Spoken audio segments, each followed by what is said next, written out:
খুদের ভাত রেডি। তোমাদেরকে একটু আগেই একটা ভিডিও পোস্ট করলাম যে আমি খুদের ভাত রান্না করছি। তো দেখো অল্প করেই করেছি টিফিনে খাবো বলে। এখানে গরম গরম দেখো ধোয়া উঠছে একদম ভাত, খুদের ভাত। এই দেখো সব সবজি ছোট ছোট করে কেটে দিয়ে দিয়েছি ধোয়াতে, একদম দেখতে পাচ্ছ দেখা যাচ্ছে না কিছু। কুমড়ো, আলু, শিম, কাঁচা লঙ্কা গোটা দিয়ে বসিয়ে দিয়েছিলাম। ভাত হয়ে গেছে, একটু মার রেখেছি, খেতেও ভালো লাগবে। আর এর সাথে খাবো টিফিনে বরের জন্য বানিয়েছিলাম পরোটার সাথে এই একটা তরকারি, ফুলকপি, আলু, গাজর, মটরশুঁটি দিয়ে একটু বেঁচেছে, এটাই হয়ে যাবে আমার আর মাম্মামের। তার সাথে এখানে আছে দুজনের দুটো পোচ, ডিমের পোচ করে নিয়েছি। এখানে নুন লাগলে নুন, আর এখানে হচ্ছে ঘি।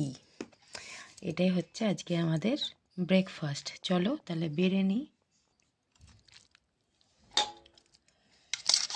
মাম্মামের জন্য বাড়ছি, লঙ্কা তো খাবে না, লঙ্কাগুলো আমার, ওই জন্যই গোটা গোটা দিয়েছি যাতে ঝাল না হয় ওর।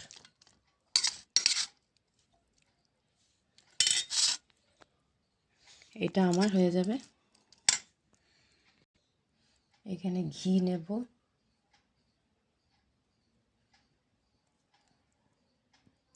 অল্প তরকারি নিয়ে নিয়েছি, জানি না খাবে কি না।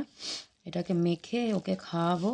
এখন ডিমের পোচটা দেবো না, ও ডিমের পোচ খেতে খুব ভালোবাসে, দেখলে মানে খুশি হবে, তাই পরে এখানে ঢাকা দেওয়া আছে।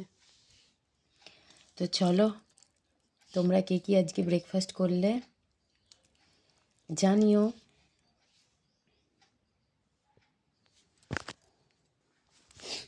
এত গরম যে মাখা যাচ্ছে না, তাই হাতায় করে একটু সিম ফিমগুলো থেতো করে নিচ্ছি।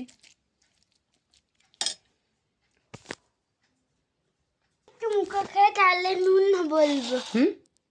নুন বলবো। নাও, গরম গরম কি ঘি দিয়েছি দিয়েছি দিয়েছি দিয়েছি দিয়েছি। আর কি লাগবে?